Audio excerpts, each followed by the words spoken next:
우리가 대규모 온라인 게임에 접속하면 진짜 수천, 수만 명의 플레이어들이 한 공간에 있잖아요. 근데 이게 어떻게 아무 문제 없이 매끄럽게 돌아가는 걸까요? 이번 시간에는 게임 서버라는 거대한 기계의 엔진룸으로 한번 들어가서 그 비밀을 낱낱이 파헤쳐 보겠습니다. 바로 이 질문이 오늘 우리가 풀어야 할 핵심 문제입니다. 한번 상상해 보세요. 플레이어 한 명 한 명의 모든 움직임, 스킬 쓰는 거, 심지어 채팅까지. 서버는 이 모든 정보를 실시간으로 정말 눈 깜짝할 사이에 처리해야 하거든요. 대체 이 엄청난 작업을 어떻게 감당하고 있는 걸까요? 저희는 이걸 수천 명의 플레이어 문제라고 부르는데요. 뭐랄까? 마치 엄청나게 복잡한 물류 퍼즐을 푸는 것과 비슷하다고 생각하시면 쉬울 것 같아요. 자, 지금부터 이 복잡한 기술 개념을 아주 쉽게 이해하기 위해서 게임 서버를 쉴 새 없이 바쁜 거대한 레스토랑 주방에 한번 비유해 볼게요. 플레이어들의 모든 행동이 바로 쏟아져 들어오는 주문서 같은 거죠. 자, 여기 보시면 프로세스라는 게 바로 이 주방 전체를 의미합니다. 운영체제가 자, 이만큼은 내 공간이니까 마음대로 써 하고 딱 떼어준 독립적인 공간과 자원인 거죠. 그리고 저기 주문서에 품묻혀서 땀 흘리는 요리사 한 명, 저게 바로 스레드입니다. 주방 안에서 실제로 일을 처리하는 진짜 일꾼인 셈이에요. 그런데 만약에 이 거대한 주방에 요리사가 딱 한 명뿐이라면요? 수천 개의 주문을 혼자서 다 감당할 수 있을까요? 절대 불가능하겠죠? 그래서 해결책이 필요합니다. 아주 간단해요. 요리사를 더 고용하는 겁니다. 그리고 이 새로운 요리사들이 바로 우리가 얘기할 스레드인 거죠. 요리사를 여러 명 두면 뭐가 좋을까요? 첫째, 스테이크 굽는 동시에 샐러드도 만들고 파스타도 삶고 여러 요리가 동시에 만들어지죠. 이게 바로 병렬 처리입니다.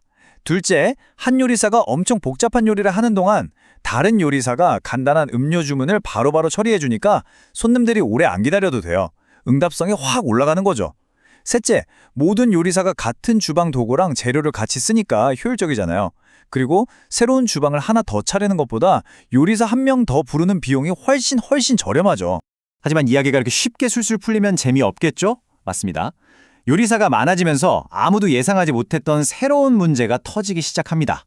네, 바로 카오스입니다. 여러 요리사가 동시에 딱 하나 남은 프라이팬을 쓰려고 하거나 마지막 남은 소금을 서로 자기가 쓰겠다고 달려들면 어떻게 될까요? 주방은 순식간에 아수라장이 되겠죠. 이런 혼돈을 막기 위한 가장 기본적인 규칙이 바로 잠금, 그러니까 락입니다. 여기 그림을 한번 보세요. 게임방 1번에 스레드 1이 들어가서 작업을 하는 동안 문을 철컥 잠가버립니다. 그러면 스레드 2와 3는 꼼짝없이 밖에서 줄 서서 기다려야 해요. 이렇게 하면 데이터가 꼬이는 일 없이 아주 안정적으로 작업을 할 수 있게 됩니다. 자, 여기서부터 정말 흥미로운 질문이 나옵니다. 만약에 요리사 A가 소금통을 꽉 쥐고 간장통을 기다리고 있는데 동시에 요리사 B는 간장통을 꽉 쥔 채로 소금통을 기다린다면 도대체 무슨 일이 벌어질까요? 맞아요. 둘 다 영원히 서로를 기다리게 되는 거죠. 여기 왼쪽 해골 그림이 있는 데드락 부분을 보세요. 이게 바로 그 상황입니다. 두 스레드가 서로가 가진 자원을 달라고 요구하면서 무한정 기다리는 상태에 빠지는 것, 이걸 바로 교착 상태, 즉 데드락이라고 부릅니다. 이건 게임 서버에겐 그야말로 치명적인 재앙입니다. 서버가 그냥 멈춰버리는 거예요. 그럼 이 끔찍한 교착 상태는 어떻게 해결할 수 있을까요? 다행히 해결책이 있습니다. 바로 여기 가운데 초록색 석세스 부분처럼요. 아주 간단한 규칙을 만드는 거예요. 예를 들면 모든 요리사는 무조건 알파벳 순서대로 간장통을 먼저 잡고 그 다음에 소금통을 잡는다 같은 규칙을 세우는 거죠. C++ 프로그래밍에서는 stdlock이라는 기능이 바로 이 역할을 아주 안전하게 수행해줍니다.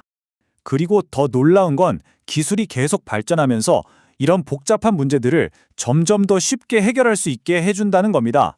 최신 C++에서는 이 모든 과정이 스코프드 락이라는 단 한 줄의 코드로 깔끔하게 해결됩니다. 덕분에 프로그래머들은 실수를 훨씬 줄이고 더 안전하게 게임을 만들 수 있게 된 거죠. 좋습니다. 이제 프로그래머들이 이 주방의 혼돈을 제어하기 위해 사용하는 조금 더 발전된 도구들을 한번 살펴볼까요? 다음은 조건 변수라는 겁니다. 이건 주방에서 띵동 하고 울리는 주문벨 같은 거예요. 요리사들이 주문 들어왔나 하고 1초마다 확인할 필요 없이 그냥 벨이 울릴 때만 가서 일을 처리하면 되니까 훨씬 효율적이겠죠. 불필요한 자원 낭비를 막아주는 아주 똑똑한 방법입니다. 원자적 연산이라는 도구도 있어요. 이건 뭐냐면 플레이어의 HP처럼 아주 간단한 숫자를 바꾸는 작업에 특화된 기술이에요. 문을 잠그고 여는 그런 복잡한 과정 없이 그 누구에게도 방해받지 않고 눈 깜짝할 사이의 값을 휙 하고 업데이트하는 방식입니다. 그래서 굉장히 빠르고 효율적이죠. 자, 이제 개별 도구들에서 시야를 좀 더 넓혀서 이 도구들이 모여서 어떻게 하나의 거대한 게임 서버 구조, 즉 아키텍처를 만들어내는지 한번 들여다보겠습니다. 실제 게임 서버는 보통 크게 두 가지 구조를 많이 씁니다. 위쪽에 보이는 첫 번째 방식은 플레이어의 데이터를 받고 보내는 네트워크 작업과 실제 게임 세계의 일을 처리하는 로직 작업을 완전히 분리하는 거예요. 그리고 아래쪽에 보이는 두 번째 방식은 아예 네트워크 전담 요리사, 데이터베이스 전담 요리사 이런 식으로 각 기능별로 전문가 스레드를 따로 두는 방식입니다. 여기서 현재 가장 널리 쓰이는 똑똑한 모델 중 하나가 바로 스레드풀입니다. 이건 마치 완벽하게 인원이 세팅된 주방 같아요. 미리 정해진 수의 요리사들, 즉 스레드들이 대기하고 있다가 작업 큐라는 주문 티켓보드에 주문서가 딱 붙으면 놀고 있던 요리사가 바로 그걸 가져가서 처리하는 방식이죠. 덕분에 주문이 밀려 들어올 때마다 요리사를 급하게 새로 뽑거나 일이 없다고 해고하는 그런 비효율적인 상황을 완벽하게 막을 수 있습니다. 자, 그래서 이 모든 내용을 정리하면 프로그래머들의 전략집은 바로 이렇습니다. 첫째, 공유된 자원을 안전하게 쓰기 위해 잠금을 사용하고, 둘째, 스레드끼리 효율적으로 소통하기 위해 조건 변수로 신호를 보내고, 셋째, 아주 빠른 업데이트가 필요할 땐 원자적 연산을 활용합니다.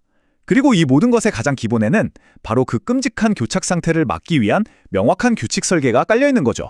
다음에 여러분이 좋아하는 게임에 딱 접속해서 수많은 플레이어들과 함께 어울릴 때 한 번쯤 이걸 떠올려 보세요. 우리 눈에는 보이지 않지만 그 화면 뒤에서는 수많은 요리사들이 이 엄청난 혼돈을 막고 질서를 유지하기 위해 정말 바쁘게 움직이고 있다는 걸요. 바로 이 보이지 않는 영웅들이 우리가 쾌적한 게임을 즐길 수 있도록 쉴 새 없이 일하고 있다는 사실을 말이죠.